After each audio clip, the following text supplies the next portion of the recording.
Good morning students, how are you all? Today in this video, I'll explain the chapter The Third Level. It is written by Jack Finney.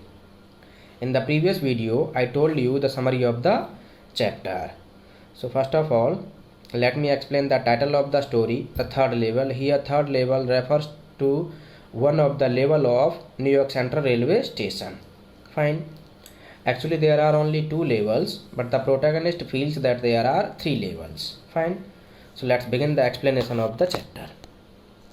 The presidents of the New York Central and the New York, New Haven and Hartford railroads will swear on a stack of timetable that there are only two. Means the heads of New York railway station and New Haven and Hartford railroads can swear that there are only two levels of the station. But I say there are three. But the protagonist says that there are three levels because I have been on the third level of the Grand Central Station. He says that I had been on the third level of the station. Yes, I have taken the obvious step. He is saying that he has walked. He has walked on the station. I talked to a psychiatrist friend of mine among others. Means Charlie talked to several people and he talked to his psychiatrist friend also.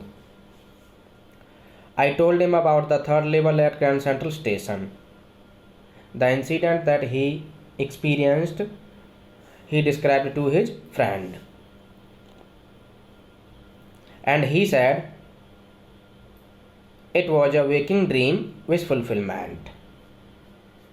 Means Charlie's psychiatrist friend told that it was just like a waking dream wish fulfillment, कि ये उसके दिवा स्वप्न के fulfillment की तरह है. He said I was unhappy.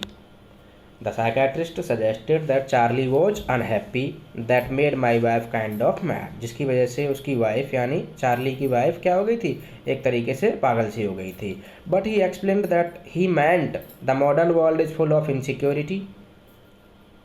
But he explained, means the psychiatrist said that the modern world is full of insecurity, fear, war, worry and all the rest of it.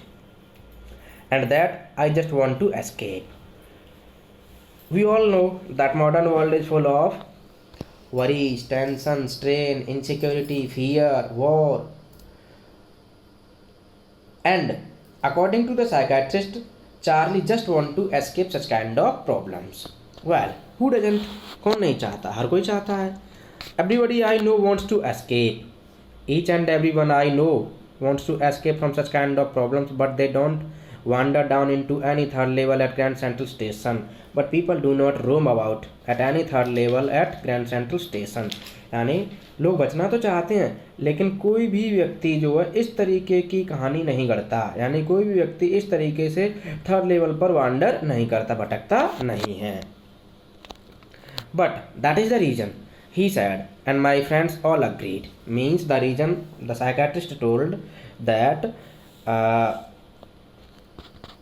talking about the third level and claiming about the third level is just like to escape from the modern world, because modern world is full of war, fear, insecurity and all people agreed कि हाँ यही हो सकता है भाई, इसी की वजह से आप इस तरह की चीज़ें एक्सपीरियंस कर रहे हैं. Everything points to it, they claimed. People even claimed my stamp collecting, for example, that is a temporary refuge from reality. People said that my hobby of collecting stamps was just like a temporary refuge from reality. यानी reality से, वास्तविकता से बचकर भागने की एक क्या है, my stamp collecting for example that is a temporary refuge. यानी टेम्परेरी रिफ्यूज है रियलिटी से बचकर जाने की. Well maybe, but my grandfather didn't need any refuge from reality. लेकिन मेरे ग्रैंडफादर को तो किसी भी तरीके की रिफ्यूज लेने की ज़रूरत ही नहीं थी रियलिटी से. Things were pretty nice. Means at the time of his grandfather, things were pretty nice and peaceful at the time of his grandfather in his days. From all I hear, and he started my collection. Means his grandfather started the collection of stamp for Charlie. जैसे कि people कह रहे थे कि stamp collection की जो hobby है वो जस्ट लाइक अ रिफ्यूज, एक रिफ्यूज की तरह है, यानी एक रियलिटी से बचने का एक उपाय है, तरीका मात्र है। तो फिर उसने अपने ग्रैंडफादर का एग्जांपल दिया कि मेरे ग्रैंडफादर के टाइम पर चीज़ें बहुत अच्छी थी, पीसफुल थी, ठीक है, नाइस थी, लेकिन वो भी जो स्टैम्प कलेक्शन करते थे, तो डजन मीन कि वो जो है रियलिटी से बच रहे थे, ऐसा कुछ नहीं है।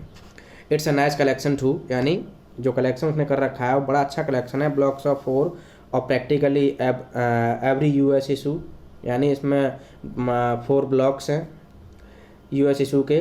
फर्स्ट डे कवर्स हैं, फर्स्ट डे कवर्स को अंडरलाइन कर लो। एक्चुअली में फर्स्ट डे कवर्स वो कवर्स होते हैं, means when a country releases a stamp, जब कोई भी कंट्री स्टैम्प रिलीज करता है तो लोग उसे परचेज कर लेते हैं, परचेज करके उसको एनवेलप पे पेस्ट करते हैं और पेस्ट करके उसको अपने ही एड्रेस पर मेल कर देते हैं। This is called first day covers and so on. President Roosevelt collected stamps too, you know President Roosevelt means US President Roosevelt, he himself collected the stamp. So it may not be the reason that I just want a temporary refuge from the reality, क्योंकि उनको क्या problem थी, उनको तो कोई problem ही नहीं थी। खैर, anyway, here is what happened at Grand Central. What happened at Grand Central that he is going to tell now. One night last summer I worked late at office, means in the previous summer Charlie was working at his office. I was in a hurry to get uptown to my apartment. He wanted to reach home very soon to his apartment, so I decided to take the subway from Grand Central because it's faster than the bus. As he wanted to reach home soon, so he took the subway from the Grand Central because he thought that it is faster than the roadways. Now I don't know why this should have happened to me. I am just an ordinary guy named Charlie, means वो अपने बारे में बता रहा है कि मैं एक सिंपल गाय हूँ, मेरा नाम चार्ली है, 31 years old and I was wearing a 10 gabardine suit. मैं 31 years old हूँ and at that time I was wearing a 10 gabardine suit. You can see the 10 gabardine suit in the picture. And straw hat with a fancy band, extra वाला hat पहने हुए था, इसमें क्या लगा हुआ था, एक फैंसी बैंड लगा हुआ था। Fancy band here refers to the band that in ear the E and hat. See देखिए, कान के और ईयर के, जो कान के और हैट के बीच में एक हल्का सा लटका हुआ है, that is called fancy band. I passed a dozen man who looked just like me, मैं दर्जनों लोगों से गुजरा जो बिल्कुल मेरे जैसे ही लग रहे थे। And I wasn't trying to escape from anything, I wasn't trying to escape from anything, मैं किसी भी चीज़ से बचने की कोशिश नहीं कर रहा था। I just wanted to get home to Louisa my wife, means Charlie wanted to reach home to his wife. Louisa is the name of his wife. I turned into Grand Central from Vanderbilt Avenue. Vanderbilt Avenue is the name of a place from where he turned into Grand Central station and went down the steps to the first level. He used the steps and reached the first level of the station. ठीक है, where you take trains like the 20th century, यानी first level वो जगह है जहाँ से आपको train मिल सकती है 20th century के जैसी।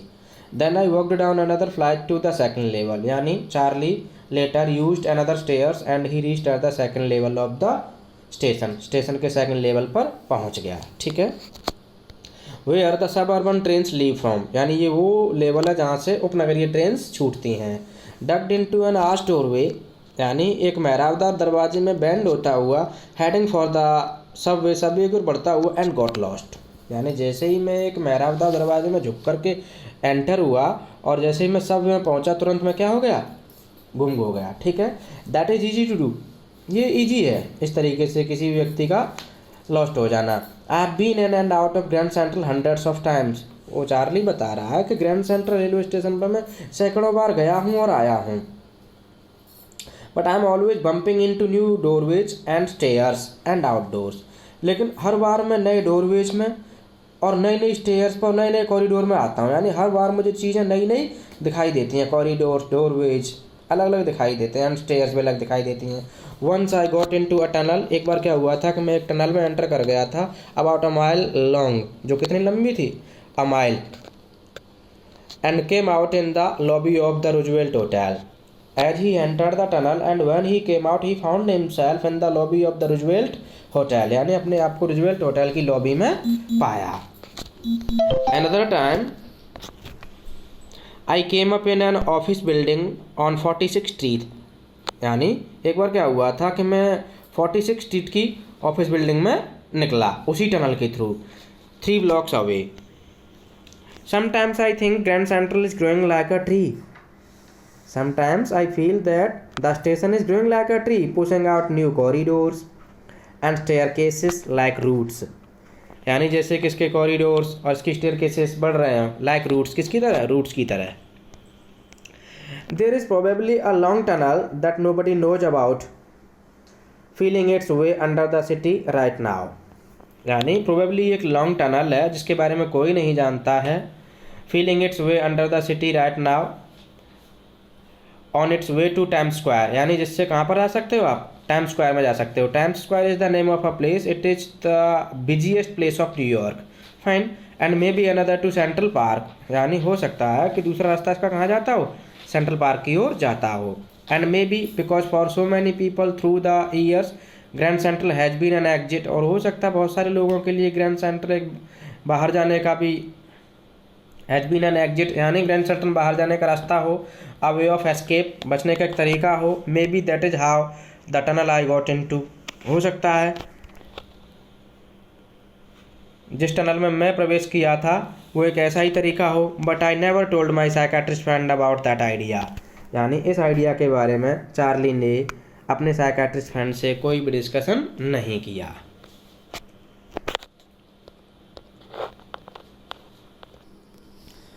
Now Charlie is telling his experience how he reached at the 3rd level. See, the corridor I was in began angling left and slanting downwards and I thought that was wrong. यानी जिस corridor में मैं चल रहा था began angling left, began turning left and bending downwards and sloping downwards, we can say sloping downwards, and I thought that was wrong. Charlie thought that it is a wrong way. I was moving in the wrong direction, he was thinking. But I kept on walking. All I could hear was the empty sound of my own footsteps. जो कुछ सुनाई दे रहा था उसके खुद के पैरों की आवाज़ आ रही थी. And I didn't pass a soul, means the place he was walking he did not see a single person was not seen there. Then I heard that sort of hollow roar ahead. Then after some time he heard some sound ahead of himself. That means open space and people talking. That means that there was open space and there people were talking. The tunnel turned sharp left. फिर क्या हुआ? Tunnel जो है left की तरफ turn हो गई. I went down a short flight of stairs. फिर मैंने जो है शॉर्ट फ्लाइट ऑफ स्टेयर्स को यूज किया and came out on the 3rd level at Grand Central station. और इस तरीके से मैं ग्रैंड सेंट्रल के 3rd लेवल पर पहुंच गया. तो ये जो पैराग्राफ है that is the most important thing. In this paragraph, he tells how he reached at the 3rd level of Grand Central Station. ठीक है. For just a moment, I thought I was back on the 2nd level. यानी for a moment, Charlie thought that he was back at the 2nd level of the station. But I saw the room was smaller. There, at the 3rd level, Charlie felt that room was smaller. There were fewer ticket windows and train gates, and the information booth in the central was wood and old looking. यानी जो information booth बना हुआ था वो लकड़ी का बना हुआ था and it was old looking. And the man in the booth wore a green eye shade and long black sleeves protectors. Means the person who was sitting in the booth was wearing a green spectacles. Here eye shade means spectacles and long black sleeve protectors. Fine. The lights were dim and sort of flickering. Means the lights availed there were of gas lights. And flickering means gas lights thing. Then I saw why. They were open flame gas lights. Means they were gas lights. वो gas lights thing. There were brass spittoons on the floor. Spittoon means a dustbin that is used to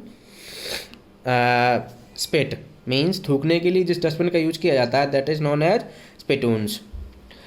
So it was made up of brass, and across the station, a glint of light caught my eyes. Means a flash of light caught my eye. A man was pulling a gold watch from his vest pocket. Vest pocket means the pocket that is attached to our shirt is called vest pocket. यानी जो shirt में pocket होती है उसे waste pocket कहते हैं. तो एक आदमी जो है क्या कर रहा था, अपनी पॉकेट में से गोल्ड वॉच को निकाल रहा था. He snapped open the cover, glanced at his watch and frowned. Means he made some expressions with his eyebrow. He wore a derby hat. वो एक derby hat पहने हुए था. A black 4-button suit with tiny lapels. The meaning of tiny lapels means, let me show you the picture so that you can have better idea. See this. These are called lapels. Fine. So the man was wearing such kind of suit, and he had a big black handlebar mustache. The man had a mustache like a handlebar. Mustache means मूछें, यानी उसकी मूछें कैसी थी, बड़ी बड़ी थी, handlebar जैसी थी. Then I looked around and saw that everyone in the station was dressed like 1890 something. Then I looked around means Charlie looked here and there, and he found that everyone at the station was dressed like the people who used to wear in 1890s world. Fine. I never saw so many beards, sideburns. मैंने कभी भी इतनी सारी beards नहीं देखी थी and sideburns नहीं देखी थी. sideburns ये होती हैं हमारे, ठीक है, ये देखो sideburns, कलम जिन्हें कहते हैं हिंदी में. And fancy mustaches in my life. A woman walked in through the train gate. She wore a dress with leg of mutton sleeve and skirt to the top of her high button shoes. Let me show you the picture of mutton sleeve also. Just wait a moment.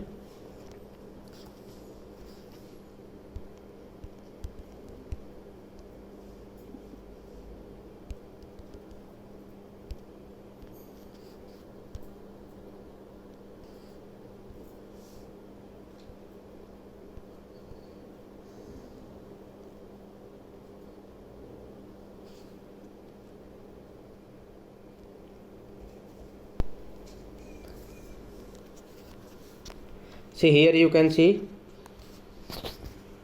at Google I am searching the lady, she is wearing mutton sleeve style top. Fine.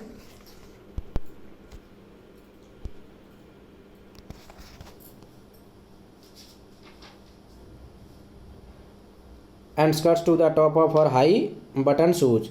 Back of her on the tracks I caught a glimpse of a locomotive. मुझे क्या दिखाई दिया, एक locomotive दिखाई दिया. Means train engine.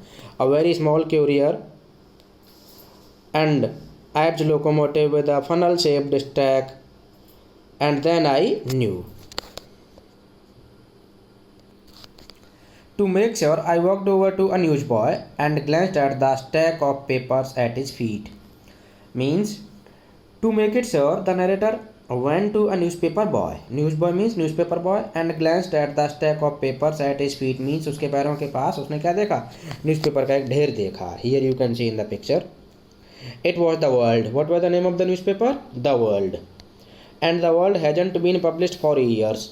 और World newspaper जो है पब्लिश ही नहीं हुआ था वर्षों से. The lead story said something about President Cleveland. Means at the front page it was the news about President Cleveland. I have found that front page since in the public library files, and it was printed June 11, 1894. Means the newspaper was printed on the date of June 11, 1894.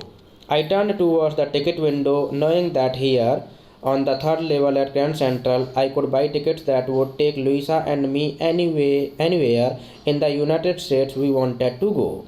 Yani soon Charlie the narrator headed towards the ticket window. वो ticket window की तरफ गया, thinking that from here I can get tickets for himself and his wife Louisa. Means with the help of the ticket the narrator could go anywhere in the USA he wanted to go. In the year 1894 में, and I wanted 2 tickets to Galesburg, Illinois. Means narrator wanted to purchase 2 tickets to Galesburg, Illinois. These are the names of the places. Fine. Have you ever been there? It's a wonderful town still, with big old frame houses, huge lawns, and tremendous trees whose branches meet overhead and roof the streets. Means here narrator is telling something about Galesburg. किसके बारे में बता रहा है? Galesburg के बारे में बता रहा है कि गेल्सबर्ग एक बड़ा ही वंडरफुल टाउन है. बिग ओल्ड फ्रेम हाउसेस हैं, ह्यूज लॉन्स हैं, एंड ट्रिमेंडस ट्रीज हैं, whose branches meet overhead and roof of the streets. यानी जिनकी ब्रांचेस जो ऊपर जा कर के मिल जाती हैं, एंड रूफ द स्ट्रीट्स, और क्या कर लेते हैं? स्ट्रीट्स को ढक लेती हैं. And in 1894 summer evenings were twice as long and people set out on their lawns. यानी 1894 के टाइम पर समर इवनिंग्स बड़ी लंबी होती थी, बहुत बड़ी होती थी, क्योंकि 1894 में लोगों को ज़्यादा चिंता नहीं होती थी काम करने की, भागम भाग नहीं होती थी, इसीलिए लोगों को ऐसा लगता था कि उनके पास बहुत सारा टाइम है. ठीक है. लोग जो क्या करते थे, अपने लॉन में बैठ जाते थे. The man smoking cigars and talking quietly. यानी व्यक्ति तो जो है, मैन जो है, सिगार पीते थे और शांति से बातें करते थे. The women waving palm leaf fans. महिलाएं क्या करती थी? पाम लीफ के फैंस बनाती थी, यानी मैनुअल फैंस बनाती थी. ठीक है. With the fire flies all around. और चारों तरफ क्या घूमते रहते थे? जुगनू घूमते रहते थे. Fire flies means Jugnu. In a peaceful world. यानी वो दुनिया बड़ी ही पीसफुल थी. कौन सी दुनिया की बात कर रहा है? He is talking about the world of 1894. ठीक है. उस टाइम की बात कर रहा है कि उस टाइम पर दुनिया पीसफुल थी. To be back there with the First World War still 20 years off. यानी अभी भी फर्स्ट वर्ल्ड वॉर में कितने साल बचे थे? 20 साल बचे थे. ठीक है. क्योंकि 1914 में हुआ था. ठीक है. और ये बात कब की बता रहा है? 1894 की बता रहा है. And world war second over 40 years in the future. और वर्ल्ड वॉर सेकेंड अभी भी 40 साल बाद होना था, यानी 40 साल का डिफरेंस था. I wanted 2 tickets for that. और मैं इसीलिए 2 tickets चाहता था. It's enough for the day. Thank you.